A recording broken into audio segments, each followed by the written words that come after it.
Welcome back, class 10, your history class. Today, from today rather, we'll start the revision class. Since we have finished all the chapters in history, so from today we will do a detailed revision starting from chapter 1. So in today's class we'll revise chapter 1, the First War of Independence 1857. So in this chapter basically we have to know what was the First War of Independence. See, the Indian nationalists described the great uprising of 1857 as the First War of Independence. It occurred at a time when, for various reasons, there was a great discontentment, means dissatisfaction in the country. The Hindus, the Muslims, forgetting their traditional differences, they forgot their differences, religious differences, combined against the British, and they started fighting against them. They did not succeed, obviously, in their mission, but the events of 1857 continued to inspire the Indians in their struggle against the British Raj. The causes of the First World War. Now, what you have to study is what do you mean by the First War of Independence? What were the causes? There were many causes. Only the causes: political, socio-religious, economic, military, and consequences.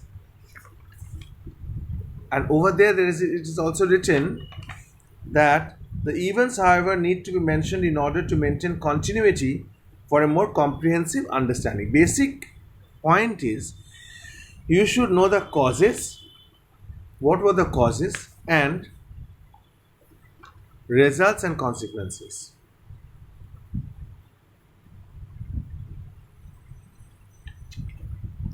So let us discuss the political cause today. Start off with political causes. It was but natural that the expansion of British dominions would cause resentment, dissatisfaction among the rulers of the native states, and unrest in the country at large. First was the doctrine of lapse. Lord Dalhousie was the Governor General of India from 1846 to 1856. So his policy of annexation and conquest clearly showed that the territory of no Indian prince was safe. Why? The doctrine of lapse created a sense of alarm. Alarm means fear among the ruling chiefs.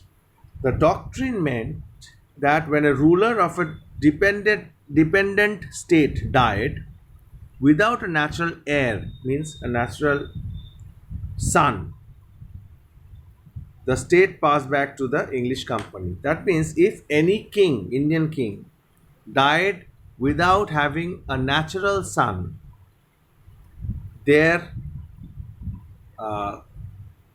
state went to the British. Dalhousie claimed that the heirs adopted under the consent of the company would inherit only the private property of the deceased ruler, not the territory. That means the king can only have the private property. That means the palace, their utensils, a little bit of gold and silver here and there, but not the entire territory.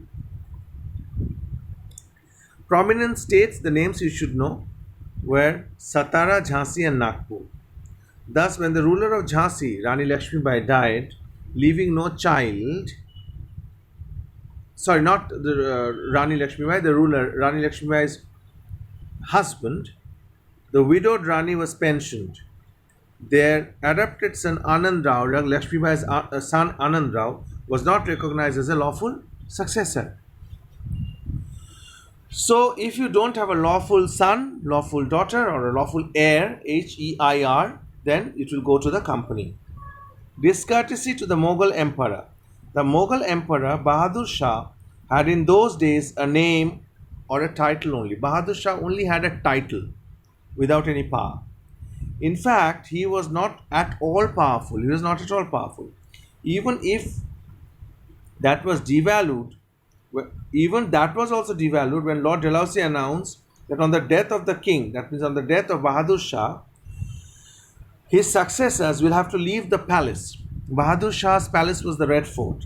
Later in 1856, Lord Canning made it known that Bahadur Shah's successor would not be allowed to use the imperial title of king. Okay, so such discourtesy to the Mughal emperor hurt people's sentiments considerably. So this was another political cause for the war. Now, treatment meted out to Nana Sahib. So, Lord Dalhousie refused pension to Nana Sahib's, who was the adopted son of ex-Peshwa, that means the Bajirao II. He was very much resented, means uh,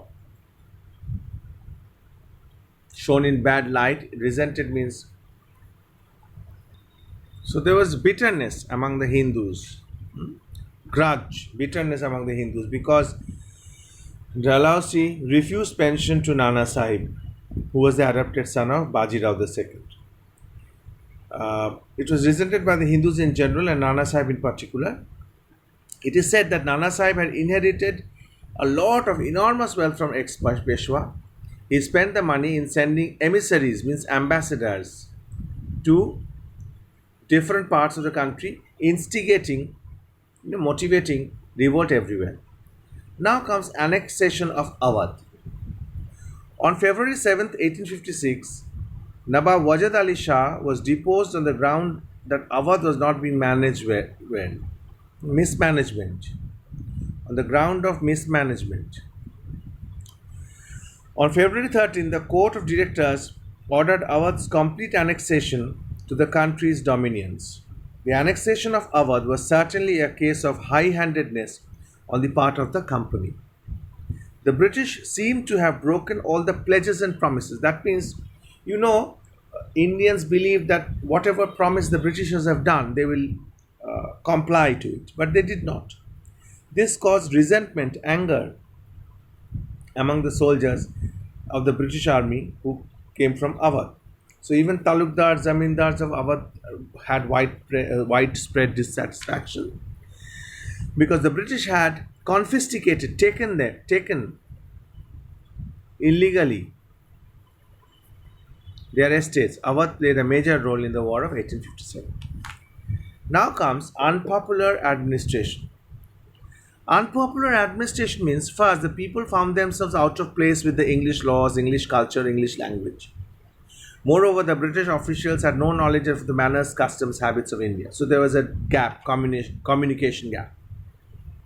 Second was, the Indians who had been excluded from all the high offices, all the high posts of army as well as administration. Third was, the British officials had great contempt for the Indians. They were arrogant.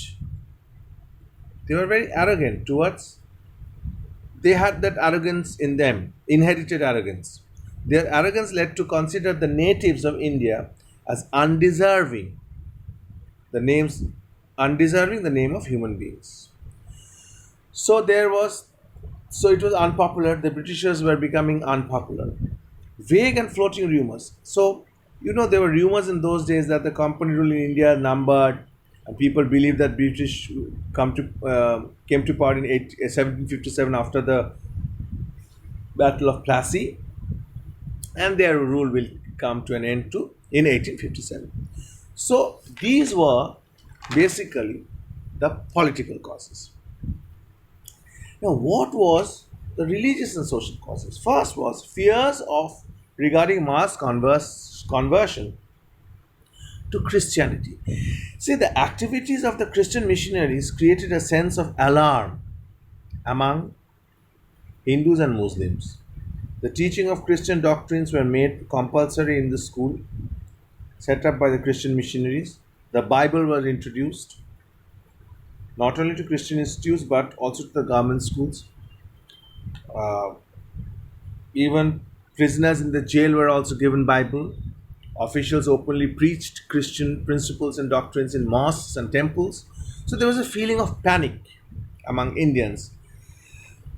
Were rising the people who believed that they would be converted to Christianity. So there was a rising alarm. Laws that interfered with the religion and customs of the people. The Act of 1850 changed the Hindu law. Now this is very interesting. See, previous to 1850, there was law that if a son of a Hindu is converted to other religion, converted to Christianity, the father can kick him out of the property. But the Act of 1857 changed the Hindu law of property, which enabled the convert, that means the son has converted to Christianity from Hinduism, to inherit the property of his father. Previously, it was not there. The Hindus regarded it as an incentive, that means encouragement to give up one's religious faith. Taxes were imposed on properties and temples and mosques, which was earlier not there. These places were free from all taxes. In 19th century, the British took measures to control some of the social evils. Widows' Remarriage Act was passed in 1856. It was, although a progressive measure, sati, which was and female infanticide, killing female children, had been prohibited. Reformers like Raja Ram Mohan Roy, Keshav Chandra Sen, they came forward, attacked sati and female infanticide. Yet people did not take it in favorably because they thought that whatever was happening, it was a religious belief happening over the last over a very long period of time. So they considered it good. So they refused, and there was a hue and cry that their religion is being damaged and is in great danger.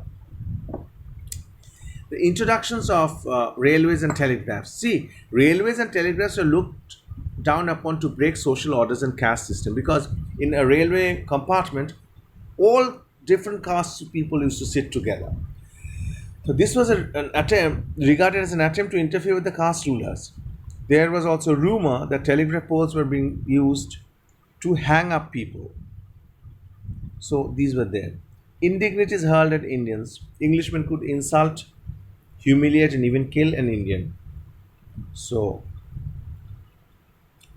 it is said that the English magistrate at Agra even issued a notification that every native, whatever he pretended rank may be, ought to be compelled to do salam, that means salute, all English gentlemen on the street. This is ridiculous, absolutely, but it was there. Besides, if an English Indian was on a horseback, he had to dismount, get off from the horse, and stand in a respectful manner until the European has passed him. So such indignities, such disrespect, insults alienated, moved away the Britishers from the Indian masses. And last social cause was fear of English education. See, Christian missionaries had established number of schools in British India. Gradually, the number of government schools began to grow. In 1829, the British government established English schools in Kolkata, Madrasa, which was a Muslim institute, which was a madrasa. Later, English classes were introduced in Benares Sanskrit College. Just imagine. This seemed to have been done on the face of it by best intentions, but on the face of it, outwardly, it seems that it has been done for the good of the country. English education, it will give a common language so people can interact, but shifting the emphasis from Oriental language, that is more mother tongue language, to the Western education was not well received by the people, especially the Pandits who taught in the Hindu schools and colleges, and Maulavis who taught in madrasas. They saw it was an attempt to discourage and disregard Islamic and Hindu studies. There was also a fear. The object was not too much promotion of literature and science, as including the people to, inducing the people to become Christians. So they thought that it was not really a promotion of English literature or English science or history, but it was an encouragement of the people to turn to Christianity. So in today's class, we have revised the two causes of the First War of Independence, that is the political causes, and the religious and social causes. So in the next class, we'll start off with the economic causes, which is also known as India's exploitation, how the Britishers exploited the Indians. Thank you for today.